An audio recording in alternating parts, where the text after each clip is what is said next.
So today is an interesting topic. I chose this because I thought it might be obscure enough to interest people to log in or turn up to listen to it.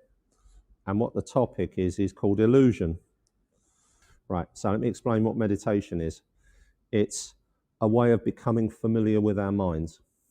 The way to look at it, let's say for some reason in some strange alternative universe, you're stuck in this building with a dog or a cat that you don't know, and they're feral, so they're quite aggressive and unhelpful. And there's only one source of food, so it's you versus the dog, or you versus the cat, and so it becomes a bit of a competition, right? You have one option, and that is to get to know that animal. Yeah, and in a way, that's pretty much what happens when we all adopt animals. Well, actually, they're adopting us as well. You'll discover that if you get a cat, because what the cat's doing is bringing you the birds because you can't hunt. So that's what the cat does for its children. And what you're doing is you're getting familiar with that animal, and you're beginning to understand it and learn from it and learn what it needs and what it wants. And what we do in our culture, A, we're in denial of the mind, and B, it's seen as a contest. Yeah. Pretty much, hands up anybody who's never wanted to control their mind. So you've never wanted to be able to say, right, shut up. It's never been on your course. Everybody wants to do that, because what we do is we perceive the relationship with the mind as one that's one of conflict. This is a bit of it's a cultural perspective. You can see its roots if you look at literature in the past. Mind was the source of sin throughout the Victorian period. Many books described, such as the Gothic novels, are really good at this. You know, Jekyll and Hyde and Beauty and the Beast. The inner war between the good, reasoning human being and the evil beastliness that lies within. And so we've developed this confrontational process with the mind. But actually, apparently that sounds like the story of the life of Pi. Maybe it is. So maybe that's an allegory for spending time with the mind. Who knows? Not a movie I've seen. But that's the option, because it's not going anywhere. It's the thoughts and the emotions are part of your experience. And so what we tend to do is we do things such as trying to suppress them. And main ways that we do that is escapism, distraction, comfort, and pleasure. Recognize any of that? So that's in a word. It's got another name. That's called the global economy. So the global economy is I mean, all right, we've got to feed ourselves and house ourselves and clothe ourselves and so on, but that's relatively simple. The escapism, endless cycle of escapism, distraction, comfort, and pleasure. That's what we're trying to do to suppress that. All of those things have got something in common, and what that is dopamine. So it's a reward-based thing. I'm going away on holiday. The delight on people's faces that I saw when they're telling me that they're actually able to get away to somewhere out of the United Kingdom, travel. It's a dopamine rush. You know, there you go. We've arrived in this lovely, comfortable place. You go to the beach. It's a lovely beach. You eat your tapas. You have your glass of wine. There's a dopamine. There's two dopamine hits. Bang, bang. Patatas bravas and wine. Yeah. Starchy foods, alcohol. Bing, bing, more. Dopamine. Come back. And then, you're living your life for your next holiday or for your next glass of wine or whatever it might happen. It doesn't matter. But Matt is having a dopamine hit in Verbier as we speak. But it's coffee. All right, fair enough. And such is the nature of the modern mind.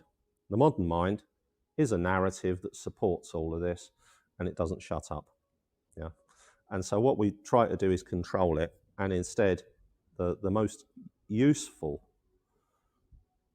way to work with the mind is to become familiar with the mind. Become familiar with the mind, then we become comfortable with the mind. And as we do so, what we do is we learn about many things about how the mind constructs our reality. Because we're experiencing our reality, there's a perception that this is the reality. But I know that there's sort of 13, 14 people in here. There's 13 or 14 realities. There's 8 billion people in the world. There's 8 billion realities. Everything's slightly different. Okay, so having said all of that, that all sounds very grandiose, but I'm going to prove it to you. So what you do is you get your arm and you stick it out at arm's length in front of you with the thumb up in the air. And if you need glasses to focus properly on something like that, you put them on. So there you go, you've got your focus, and it is high definition. You know, I can see all of the elements of the nail on my thumb. And if I put my other arm 45 degrees out to the right without clumping the person next to us, okay, keep your eyes on the thumb in front. And the one on the right, you can hardly see it. You only know it's there if you move it. So keeping your eyes on the thumb that's right in front of you, you move the thumb that's to one side closer and closer and closer, keeping your eyes on the first thumb, and it only becomes clear when it's about 2 or 3 inches away. It only becomes high definition 2 or 3 inches away, and you move it out 6 inches or a foot, it's fuzzy. Yeah. So we all believe that we live in a 3-dimensional high definition reality. So you can look around me and everything's high definition. What's happening is the brain is playing a little trick on us. The bit that's high definition is known as the fovea. If I put my hands out in front of me and create a circle with my fingers, that bit in there, so I can see Erica and Dan, they are high definition. Everybody else is fuzzy. You can investigate this by doing a thing called Trataka meditation, where you focus on a specific spot and you just keep your eye on that spot, keep your eye on that spot, and everything bit by bit just becomes fuzzy. So what's happening there is that the 3-dimensional reality that's been created for you by your subconscious collapses when you focus on a specific element of your present moment experience, a visual element. Everything else becomes fuzzy. So how does this happen? It happens through microscopic movements of the eyes called saccades. The eyes flit around. You're not aware of it. You have to have a camera many frames per second trained on somebody's eyes. They think they're just looking in front of them, but what's actually happening is the eyes are moving very, very quickly. And there's even a faster level of saccades known as microsaccades. Gives away everything. So this is the sort of thing that the FBI uses when they're interrogating people, because you're not even aware of these subconscious responses, and so subsequently you can't suppress them in any way, except by staring at a spot directly in front of you, and then they know what you're doing. Why are you staring at that spot? So that you can't see any response from my eyes and get some indication of how I'm lying to you. So added to which they'll know you're trained. So it's all interesting stuff, but this is our reality. Our reality is constructed by our subconscious brain based on what it focuses on. So that let's do a quick experiment for the benefit of anybody who hasn't done this, which is probably at least half of this group. And it'll only work for you probably if you're in a reasonably new environment. And so what I'd like you to do is look around you and notice as many brown things as you can and list them in your head. And you've got another few seconds to do it. I'm going to give you another 5 seconds. Brown things. 3, 2, 1. Brown things. Close your eyes. And can anybody tell me how many blue things they saw?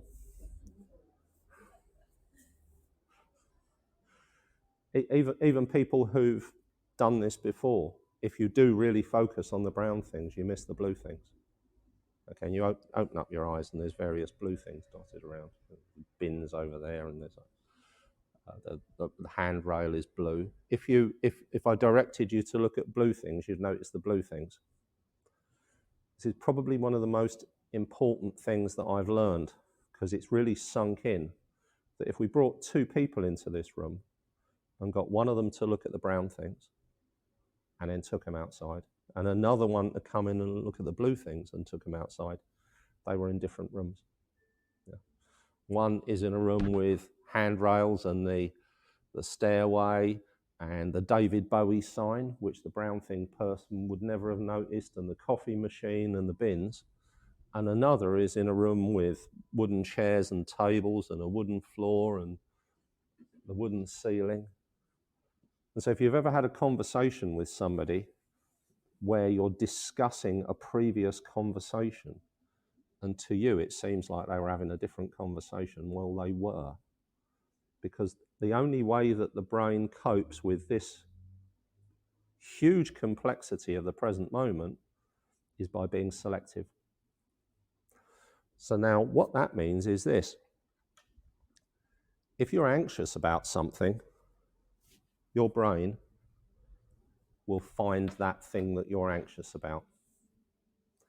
Let's say you have a difficult encounter with a difficult person. That person's certain height, looks, stature, whatever it happens to be. You're in Bromley and someone's having a bit of an episode and they pick on you. From that point on, for quite a considerable time, everybody that looks vaguely like that person, your brain is designed to pick them out of the crowd. This is what we do in the jungle. This is how we survive in an environment with venomous spiders and snakes and hostile competitors and predators. It's also how we respond to the modern world. As the number of things that generate anxiety for us grows, so our subconscious brain responds by identifying them and often bringing them to our attention, but more often responding by generating stress in our body and anxiety that we may not even know why it's happened, and that doesn't have an outlet. It doesn't go anywhere. We haven't survived the charge of a tiger. We haven't fought off a hostile competitor. We haven't recovered from a snake bite. Those are all time-limited things. These other anxieties of the modern world, and I'm not going to use any aspersion to the last 2 years, they don't go away quickly. They remain, and they remain in our minds and the minds of others. And so what we've got is this feedback loop designed for a forgotten age, constantly being challenged by the modern world. Essentially, we've created a reality in our heads. We've created it individually, and we've created it collaboratively. Not just about the last couple of years, but about everything in life. So what we need to be able to do is to learn and understand the process that happens to create this and become familiar and comfortable with it and help that process to operate in a way that enables us to navigate this big, complex, scary, fuzzy universe in a way that's better for our happiness. And that is meditation. So for those of you that have never meditated before, let's start off with a little exercise. And this is just a listening exercise.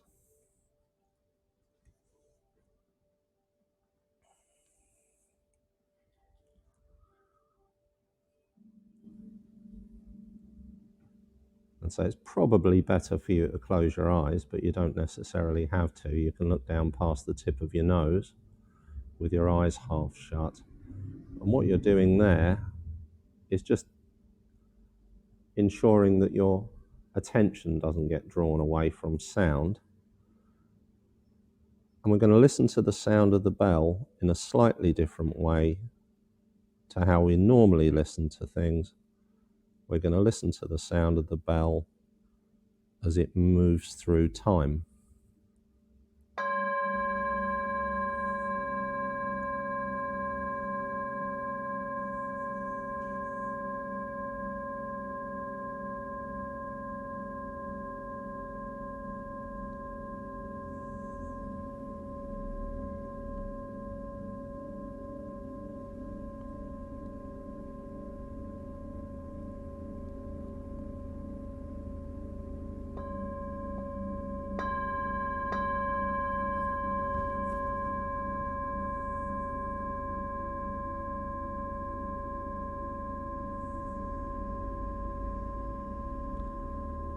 We're just staying with the movement of the sound of the bell through time.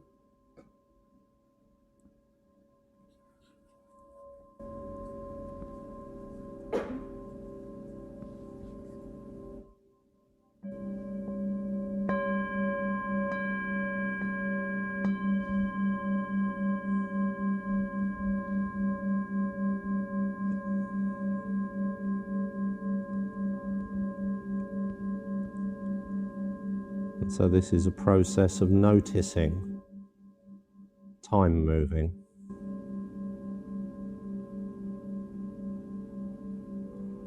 And the other thing that we can notice moving is the movement of the belly.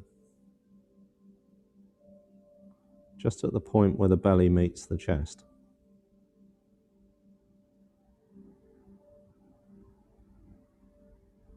You may be able to feel that, but if it helps, you can put your fingers just on the belly where the belly meets the chest.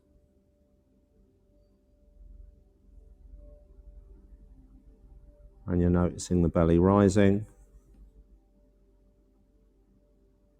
and notice the belly falling.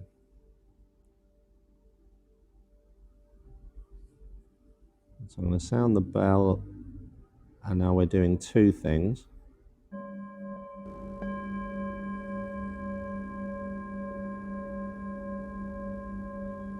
Noticing the movement of the belly and the movement of the sound of the bell through time. And notice that they're both moving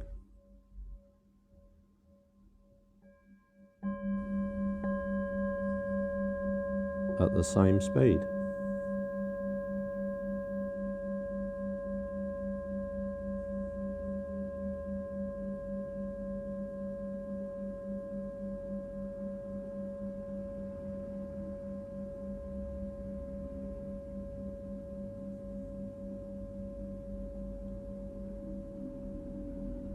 Belly rising,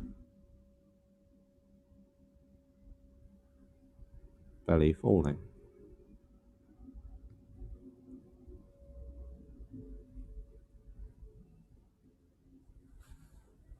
And now the sound of the bell is replaced by all other sound. There's the background movement, there's movements in the room, movements in the building, traffic sound outside. And it's all there to notice its movement through time.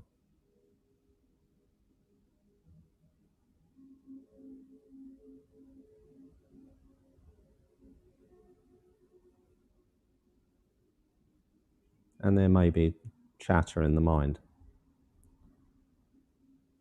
And that's fine, because it's a hubbub. It's the hubbub of the present moment, like when you walk into a room full of people that are busy chatting away. And you can't discern any particular conversation.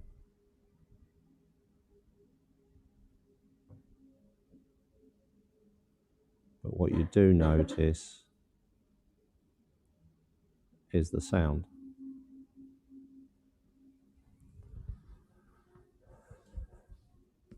And so provided it's comfortable for you, if you place your elbows by your side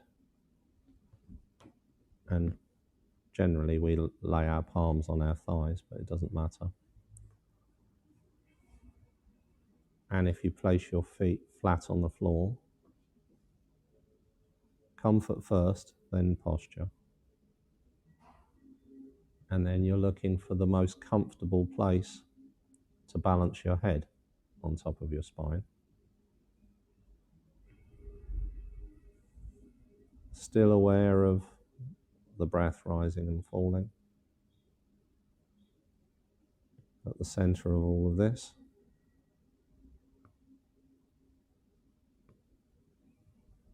And if you place your tongue up against the back of the top teeth, gently in contact with the sharp part of the bottom teeth, so long as you don't have a cold, comfort first every single time.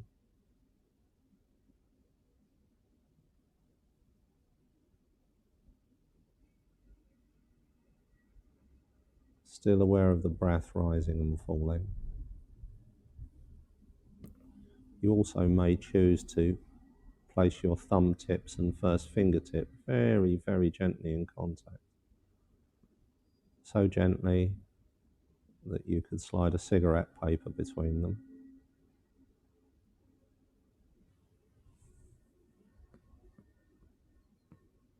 And we're noticing the movement of the breath.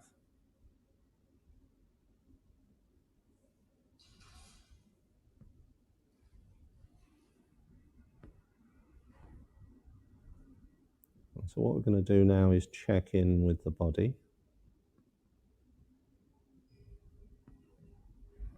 And the first place to look for most of us is the shoulders and the back and sides of the neck. So we're just allowing ourselves to be aware of whatever sensations there are there. And one of the things we'll probably notice, being modern world dwellers, is tension and tightness.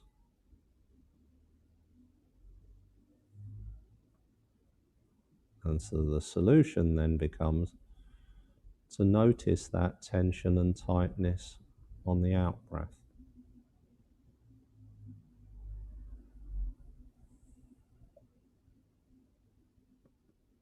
And we can scan down the shoulders as we breathe out.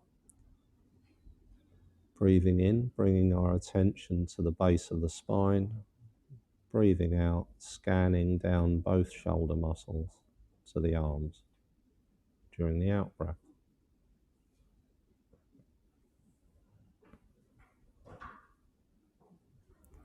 So we're not actively trying to relax, there's no need. Just by focusing on that part of the body while we breathe out, the body naturally relaxes.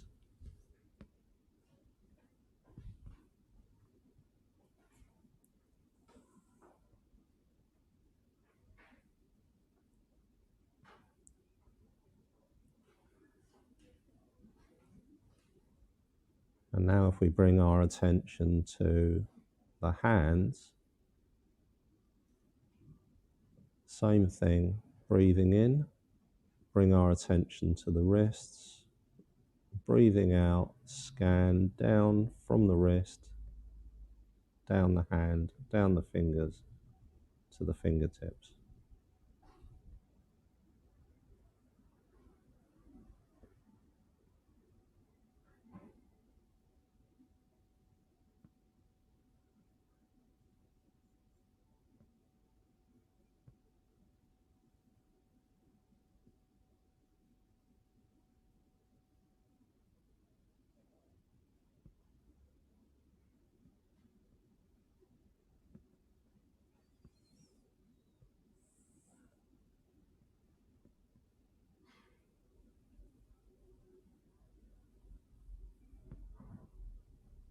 And now bring our attention to the jaw. Tongue gently in contact with the sharp part of the bottom teeth, up against the back of the top teeth, so long as it's comfortable for you. breathing in normally, breathing out, scanning down mouth and lips, jaw and throat.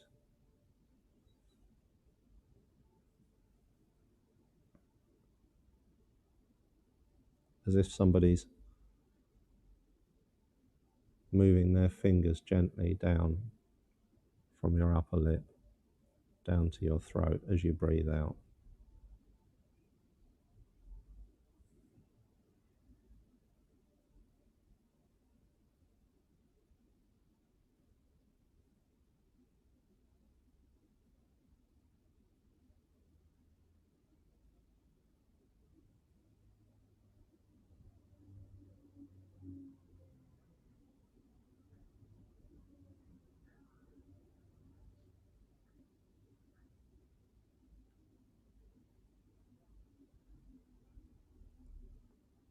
And now readjusting our awareness again, focusing our attention on a tiny, tiny little points that are right in the center of our eyeballs.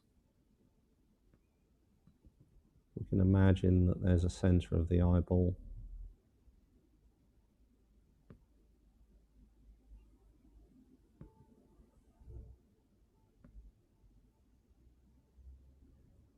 And again, what we're doing is noticing that during the out breath. So we're associating the sensation in the eyes with an awareness of the out breath, which is the relaxation part of the breath. And that's how all this is helping to release tension.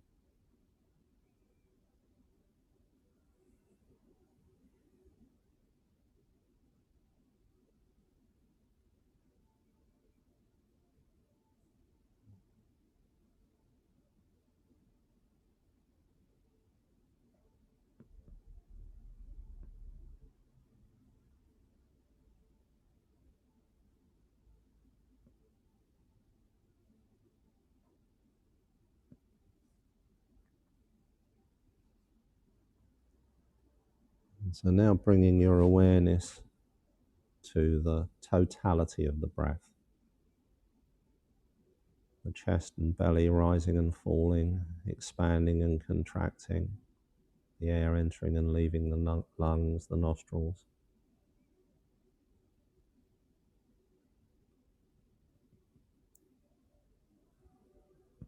What we're going to do is on each out breath, because our posture is balanced, head's balanced on the spine, elbows are by the side, we're not going to slump.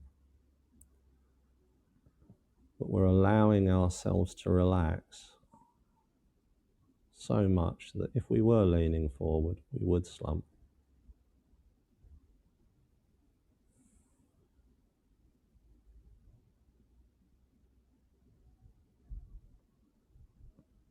Gently, gently learning to allow ourselves to relax.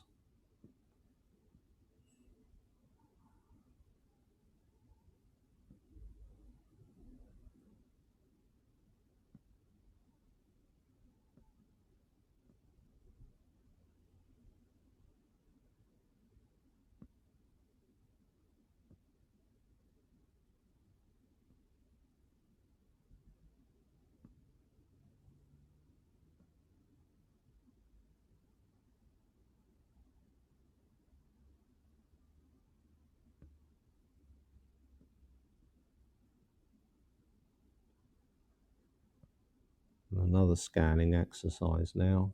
Breathing in normally. Bring your attention to the space between the eyes. Breathing out. Focusing on the eyes, the jaw, the shoulders, the hands, down to your tips of your fingers, down through your feet, into the floor. Like a wave of relaxation. Breathing in. Noticing the space between the eyes. Breathing out. Eyes, jaw, shoulders, hands, tips of your fingers, down through your legs, feet, into the floor.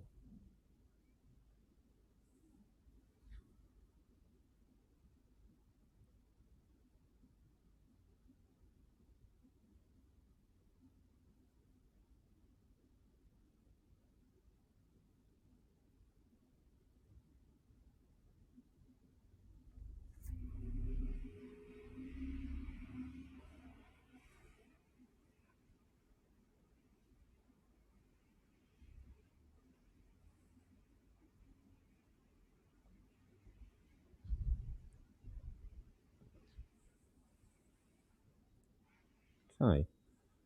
And so now bring your attention to the space between the eyes and allow yourself to be aware of the breath rising and falling. So our focus, primary focus, is on the space between the eyes. There's nothing much to expect there. It's a very neutral experience.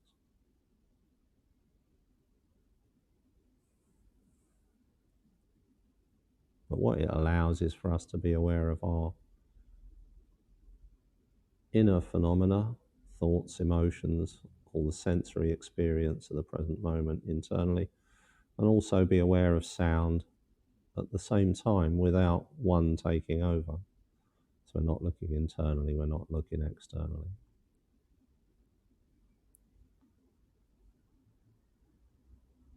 Just aware of that space between the eyes.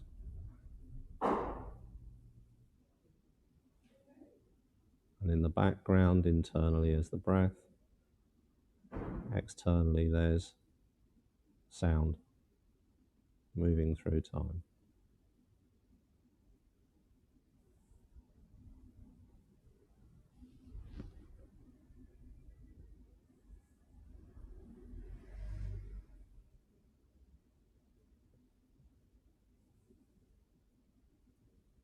It doesn't matter how busy the mind is, it can chatter away, it can go over the drama of the day, it doesn't matter. This isn't an exercise of the mind. This is an exercise of focusing our awareness on the space between the eyes.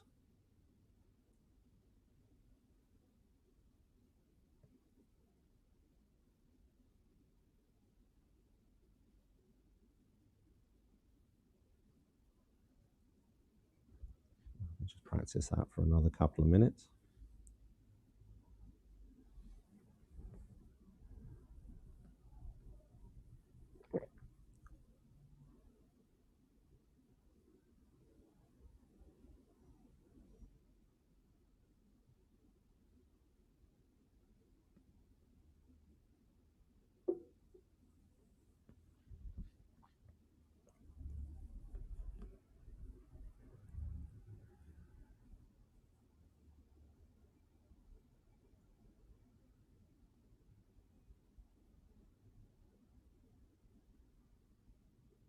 One of the things we'll notice, some of us may have busy minds, and the busy mind will begin to take our attention, or alternatively, our mind will wander. So what I'll do is every so often, I'll sound the bell. And that's just a reminder to gently, gently bring our attention back to the space between the eyes. And notice the movement of the belly moving through time.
So any tension arises in the body, sense of unsatisfactoriness, any grittiness in the mind, any unhelpful, uncomfortable thoughts,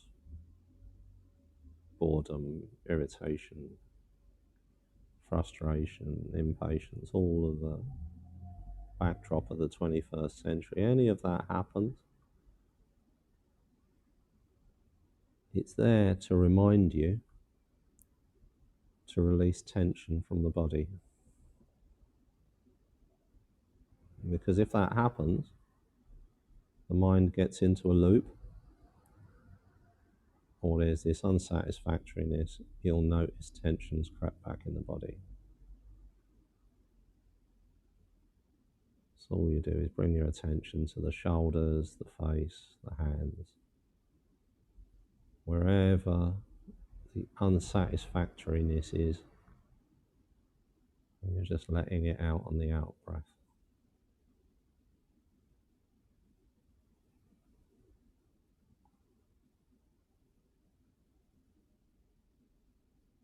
And then we're returning our awareness to the space between the eyes.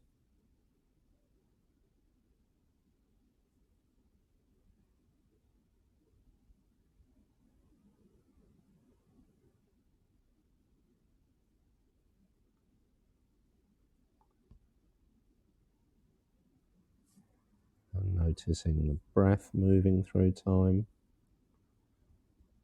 and noticing sound moving through time.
And now bringing the focus of your attention to the breath itself. For most meditators, the most frictionless place to notice it is the movement of the belly.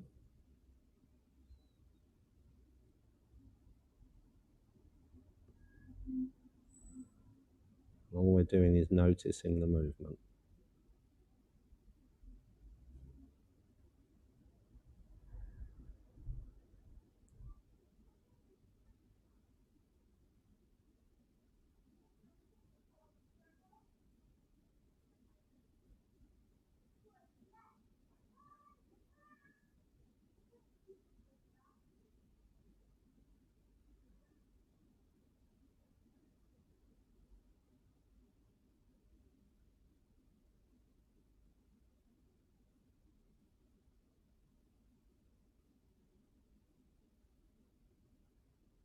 And of course, thoughts will arise. They'll intervene. Our minds will wander. Or we'll notice the chatter. We'll have our attention brought away from the movement of the belly. And whenever that happens, what we do is note it in our mind. Each time a thought arises, just say in the mind, thinking,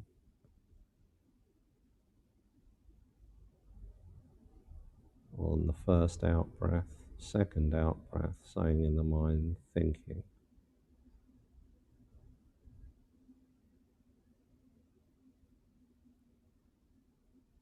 And then back to noticing the breath. So we're noticing the breath, mind wanders or the mind becomes chatty, and on 2 separate out breaths, saying in the mind, thinking, next out breath, thinking, back to noticing the movement of the belly.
Every so often,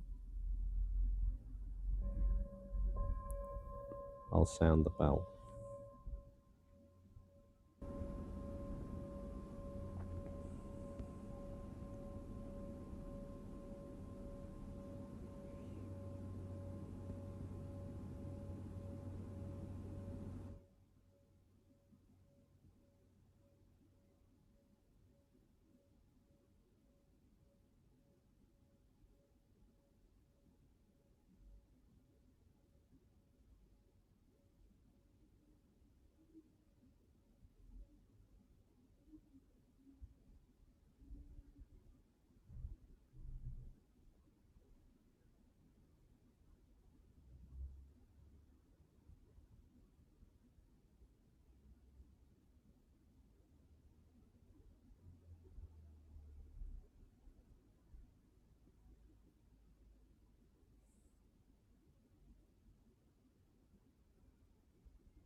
Okay, again checking in with the posture, what I call an open, balanced and relaxed posture.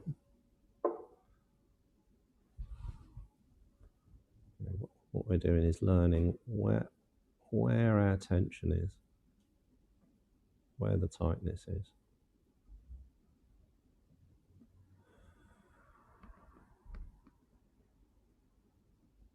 And learning to allow ourselves to release all of that tension.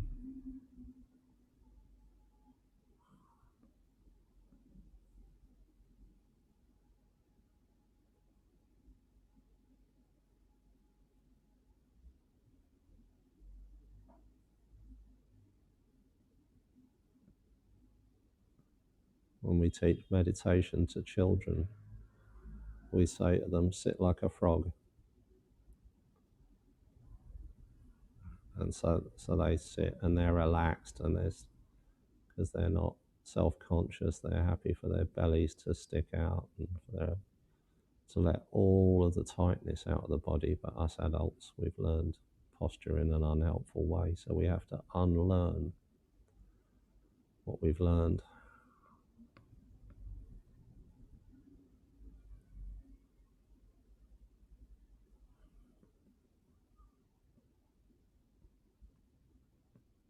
each out breath,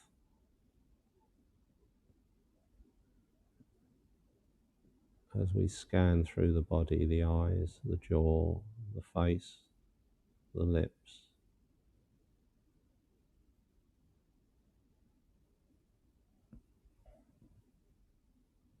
the mouth, the shoulders,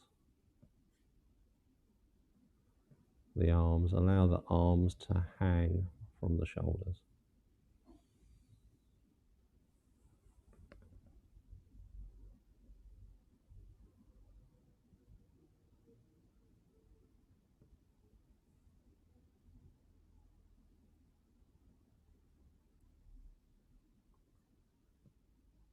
The torso and the lower back.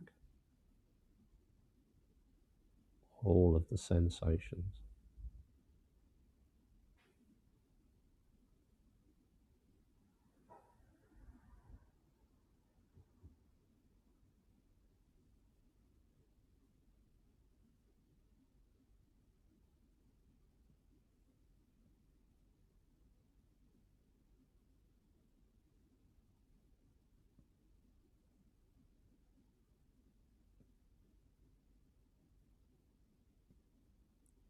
So each out breath is gently releasing tension from the body.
And then gently back to noticing the movement of the belly rising and falling.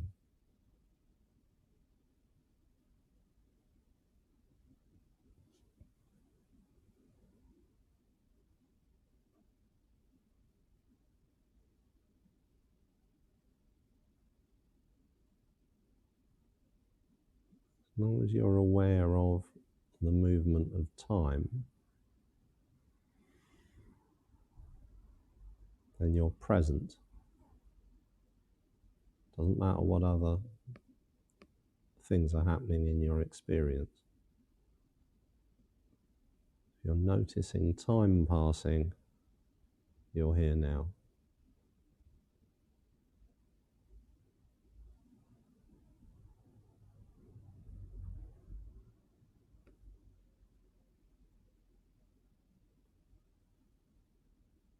What we're doing is noticing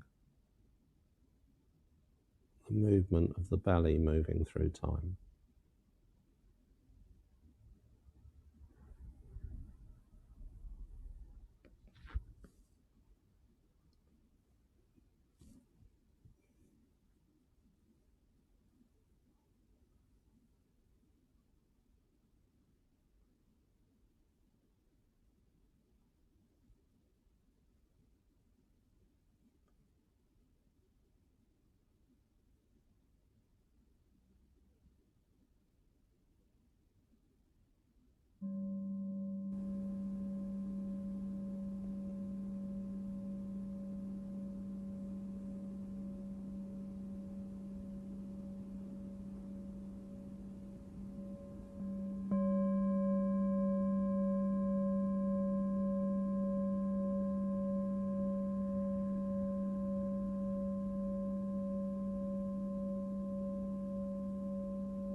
Remembering that any unsatisfactoriness, thoughts, physical, emotional, anything,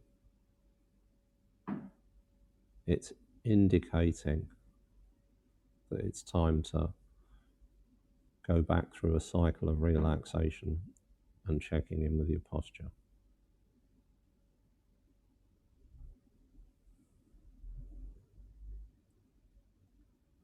And your mind gets to choose, discover, learn where the tension is and release it.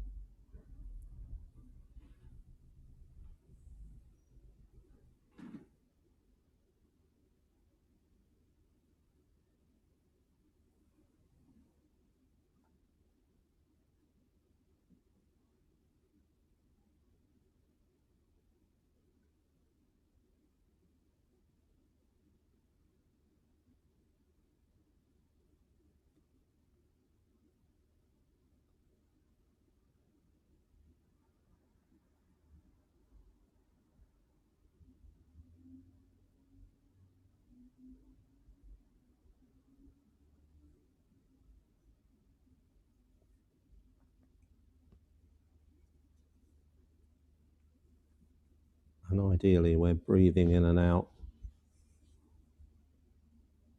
deep into our bellies.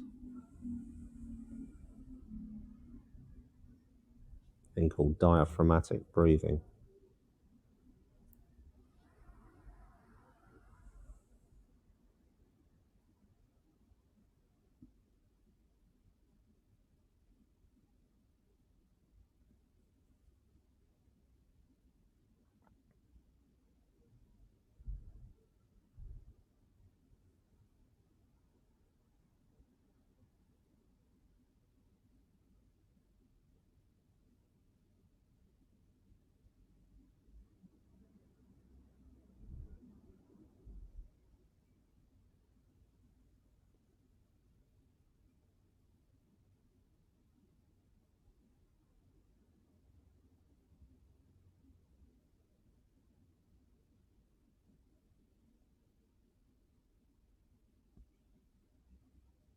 If you're having a difficult time of it, or you might want to try this just in case next time that life becomes a bit difficult. What you do is you place the palm of your hand on your belly.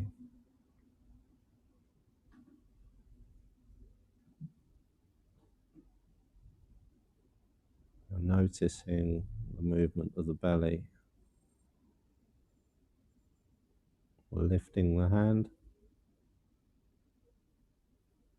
and releasing it.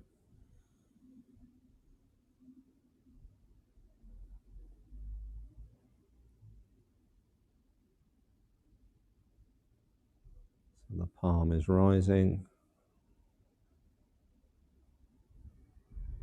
and the palm is falling.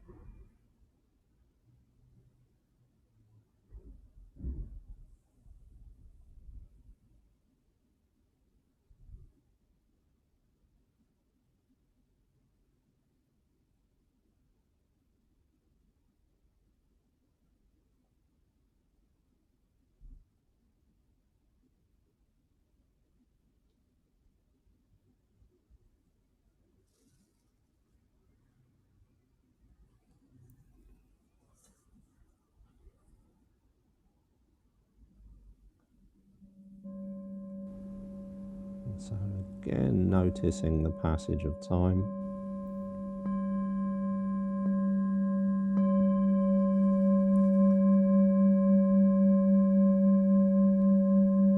In your very, very own time,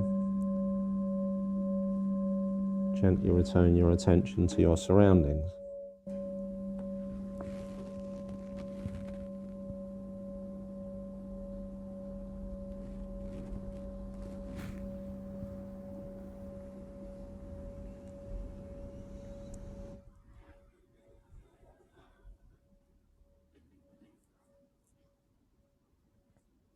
Okay, so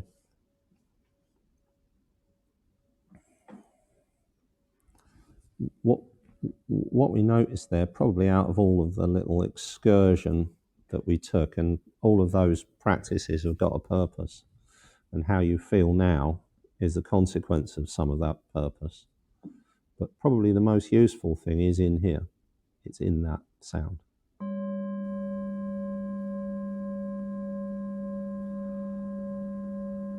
What do you notice in the sound?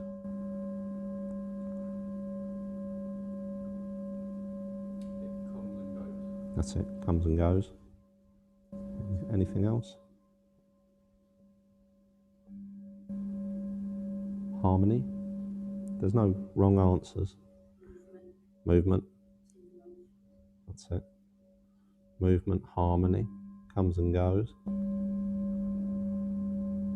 Musical note. Vibration. Clarity.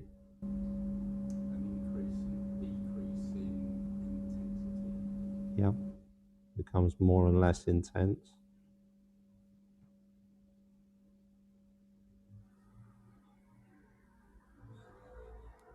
And what isn't in the sound of the bell? Commuting, jobs, mortgages, the BBC, news, difficult people. Okay, so that's the present moment.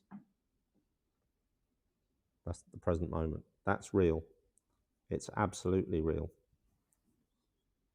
We'll all have different things in our heads that aren't in that present moment, but when we're there,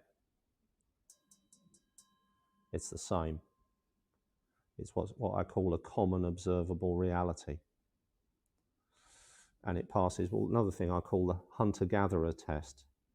Hunter-gatherers have not been polluted by modern culture, so subsequently they don't have expectations and beliefs and desires and wants and needs associated with everything in the modern world. So you took them here, and they'd just be living in a utilitarian world where there are things and places and people. You know, to them, a Louis Vuitton suitcase is exactly the same as a beaten up old antler suitcase. It's something you put clothes in. And because of that, they don't suffer as much as we do. Not just because of the Louis Vuitton thing, but because of what we create in our reality. Because it's big and complicated and scary, we create it. And what we're doing here, all throughout all of this, is we're coming back to the pure, crystal clear reality of the present moment. And it's always available. But we have to, because we've learned to live in the narrative, we've been taught, and we've taught ourselves repetitive, consistent, persistently. What we need to be able to do is train ourselves to get out of it and come into the present moment. And then what happens for a little while, for most of the time, we leave behind all of the burden of the complex world that we've created in our heads. Yeah. Hostile people live in a hostile world. Loving people live in a loving world. Same world. And it's in here, but it's not in there. Okay, so that's it for today.